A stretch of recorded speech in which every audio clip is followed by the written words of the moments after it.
Hey there, StarCraft fans! It's Falcon Paladin coming at ya with yet another edition of StarCraft Brood War Remastered. Today, going to be a match between JyJ and HyuN here on Hitchhiker. Again, a weird map. I've cast on this before. Top left, we have a Terran. He is green. It is JyJ. And in the bottom right here, we've got a Blue Zerg player. It is HyuN under his Smurf name, Michigan. Michigan? Michigan 2. Alright, so it's HyuN here versus JyJ. JyJ is an excellent Terran player. He qualified for ASL, and HyuN is an excellent Zerg player as well.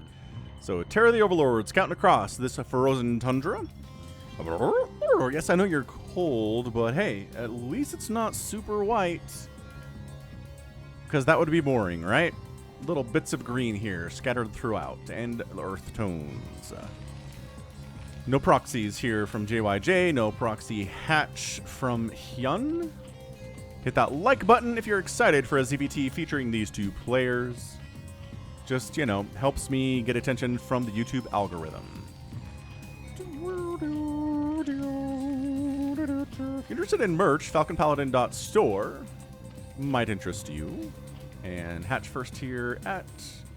Oh, hang on a second. Scouting? Yeah, it's a two-player map. So the drone is guaranteed to scout the Terran early. And yeah, there we go. 11 hatch. Into extractor, into pool.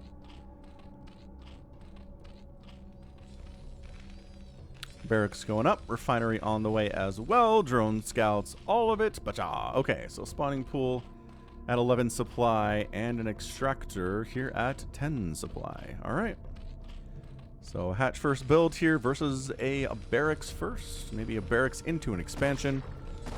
The drone says, I am harassing. Ha ha ha ha! What are you doing here? Surprisingly, kind of unscathed. Seems to have only taken one hit from these SCVs. Scouts the factory. Oh, it's a one base opener. JyJ blindly one base opening here. Going for a factory before the expansion. Intriguing. So that's a little bit worrisome here from HyuN. He's like, okay, I got to be prepared for, I mean, obviously, not really marine pressure. This is probably going to be defensive marines, but maybe some vulture bikes showing up, causing me some problems. Having a sunken up is going to really help with that. Maybe some speedlings too. So it does get a set of lings. And yeah, the marine production is not happening here. So JyJ going for the mechy stuff and right into lair. Wow. Okay, so right into lair. Not getting metabolic boost whatsoever. And still no second base for the Terran player at all. This is interesting. This is an RJB replay sent to me as part of a ginormous replay pack that he sent over, man, a couple years ago now. Well, the marine did move out. The marine decided to move out, but there's 4 lings here, so this is not happening for our guy. He's trying to be camouflaged. He's like, there's green on the ground. You can't see me. I mean, you can't run. Just might as well get some shots off. I don't agree with that at all. On the other side, command center is now coming up after the factory. Factory is being used for a vulture bike as originally. And these are slow lings, man. So it's a slow vulture versus slow lings, which is hilarious.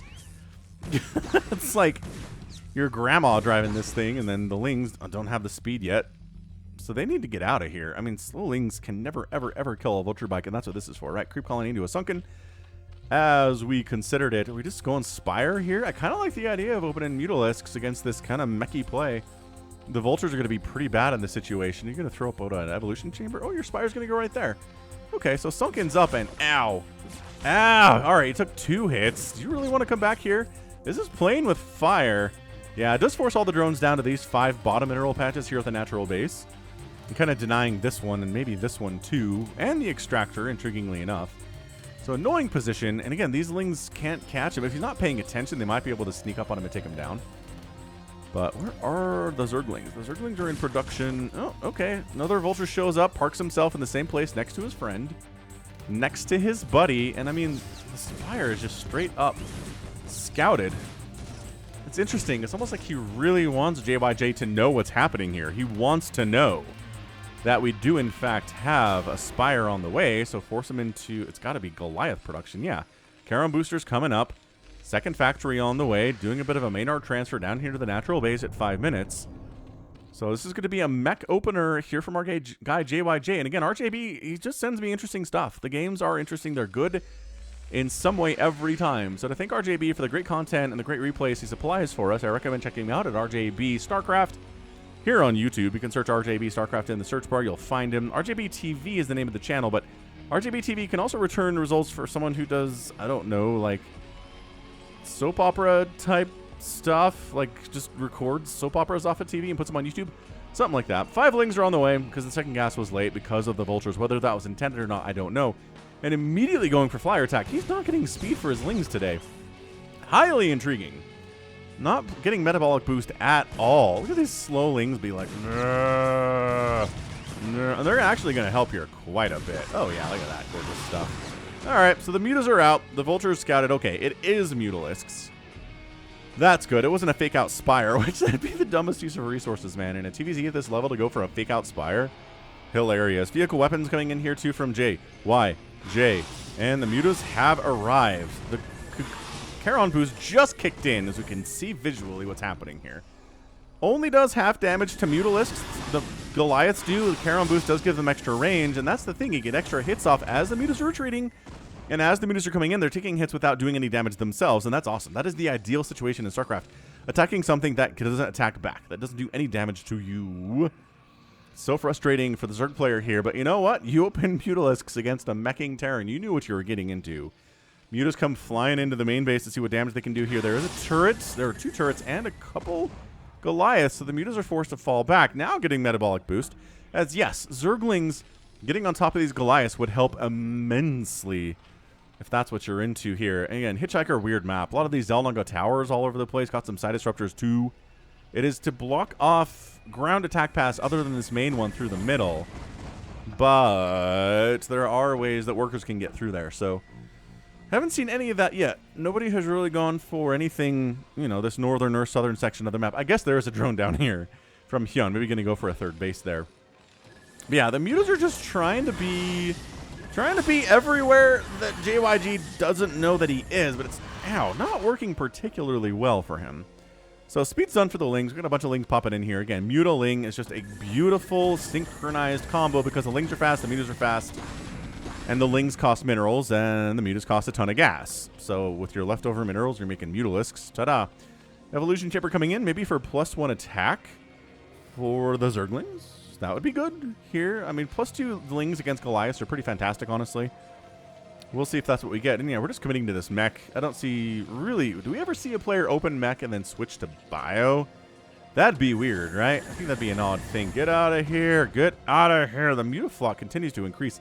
So there's a lot of mutas. This is maybe giving some Terran fans flashbacks to Soma versus Ample on Coliseum from a couple weeks ago, in which it was this very game. It was a ton of mutas versus a ton of Goliaths, and the ton of mutas, there were so many mutalisks that they blocked out the gosh darn sky. It was the most mutas I've ever seen made in a TVZ at the professional level in my history of casting. It was nuts. Going for a starport, maybe for some irradiate, recognizing this is a ton of mutas. Irradiate's going to be really, really useful here. All right, man, so the Goliaths are setting up either for a contain or for a push. This feels more containy. Also, what are you guys doing all the way home? Weird. Going all the way home because you're worried about the mutas, I guess. I mean, I don't know. You left some Goliaths at home, which is great. You still got your turrets here. God, free shot. These mutas are not necessarily paying for themselves all that much. But third base is now done from HyuN.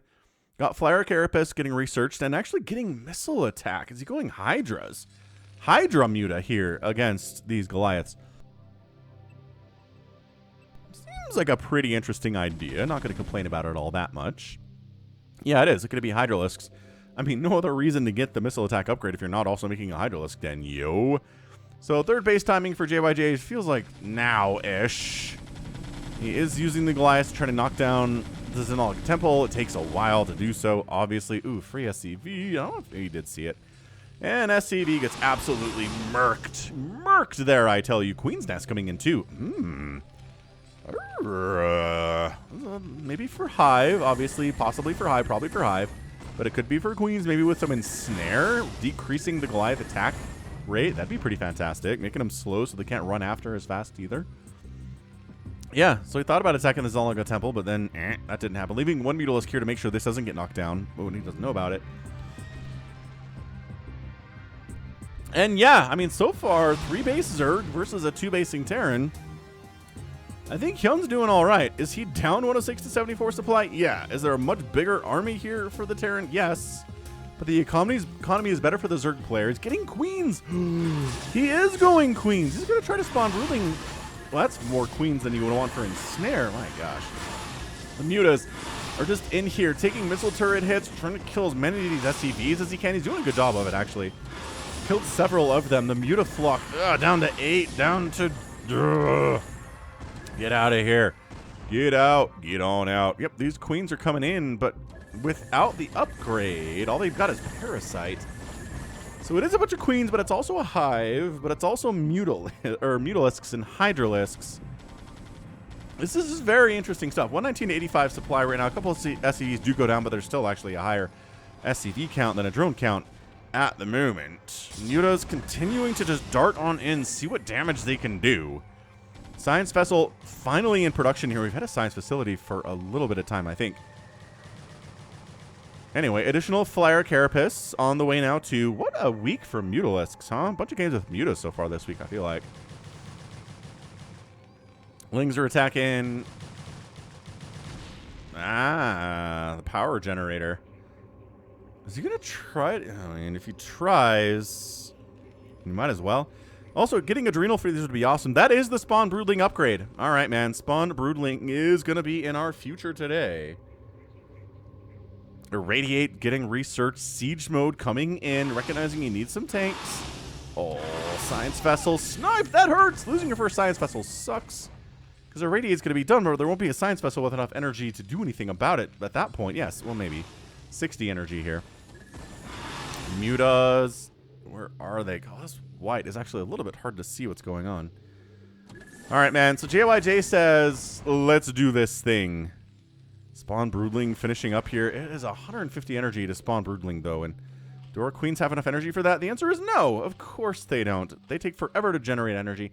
Everything does. So these Hydra are trying to buy time for it. And man, I don't know. This is looking really bad for HyuN all of a sudden. We've got tanks. We've got Goliaths. We've got upgrades. +1/+1 on these suckers. The Hydras have the +1 attack. And they're going to do fairly well here against these Goliaths. It's the siege tanks they really have to worry about. And more Hydras getting produced here. I don't know if you want lurkers, maybe. Nah, Hydras are going to do well enough in this situation. They trade pretty well. Here. Where did our Mutalisk flock go? Queens are like so darn close. I think you have to spawn Broodling the tanks, don't you? And then hope there's enough Hydras to handle the rest of these. Okay, just running into Sunkets is not going to do very well. There's the Goliaths at all. Not at all. See, maybe? Oh, it's so hard, though. All right. So they're going to go for it. They're going to go for it here, and they're going to try to avoid getting sniped to death by the Goliaths. Okay, gets 1. Takes some hits. Gets 2. Gets 3. Okay, so the tank count's been reduced to 0 here, but it is still 111 and 103 supply. Trying to fight with the Sunkens as well as you can. JyJ trying to stay out of range of those as well here. And just this nice concave with the Hydralisks. Loving that. The Vultures are going to do almost nothing in this situation. That's not great. And yeah, he actually holds it. HyuN holds the attack. There's a third base that is done-ish for JyJ now at the 12 o'clock position. The Mutas come in. Muta Hydra working together. Going to do a really good job wiping this army out. 101.85 supply. And wow, JyJ taps out. He's like, well, my tanks are gone. I don't have enough back home to handle what's going to show up here with the Hydralisks. I gotta look and see what he had back home. I am shocked by that ending. JyJ a little bit abrupt. But sometimes that happens in these games. By golly, it's a game wherein Queens actually won. Against a meching Terran. Crazy pants. So back home, I mean, he's got 1,100 minerals and 200 gas. The gas is the constraining part here. He's building additional siege tanks. He's building additional Goliaths. His third base has been delayed. He's on to bases of 14 minutes. The Zerg player is very happily on 3s. I mean, And then this army dies, and then that's it. He didn't have enough back home to deal with it. He didn't want to play catch up, and he tapped right on out. He didn't really have anything defending, where was it? It was over here, right? Defending this base either. So, yeah, it does feel a little bit premature, but, you know, not the worst thing in the world. Got +1/+1 Mutalisks. The tank count getting reduced to 0. The sneaky queens.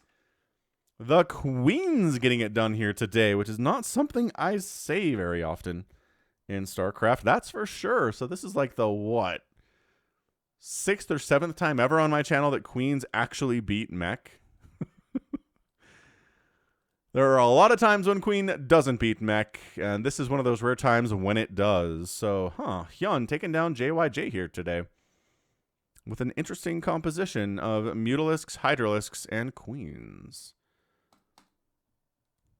All right, that was cool. So hit that like button if you enjoyed it. A Zerg win for your day here. We've got 61,000 points for JyJ, 71,000 points for HyuN. Outproduced the Terran player. Did not outkill the Terran player, but only 4 and outproduced more than he was outkilled. Structures raised a 7-0. Man, no Zerg buildings died here today at all. And then outspending the Terran by about 1,000, about 1,500 there, 1,400 in 14 minutes, which is fine. So, again, a bit of a shorter replay here today, but you know what? What that gives us is a queen win and interesting strategies, and that's what we're here for. Right? If it was 14 minutes, it was a very standard PVZ or TVZ. I don't think that our RJB would have included it at all. And so he didn't, because it's good, and he included it, and ta-da, here we are. So very excited about that, and that's going to be it for me today. This has been Falcon Paladin coming at you with yet another edition of StarCraft Brood War Remastered. Go ahead, hit that like button, hit that subscribe if you like what you saw and what you heard today. You can also catch me on Twitter, Facebook, Patreon, and Twitch, all at /Falcon Paladin. And until next time, as always, thank you so much for watching.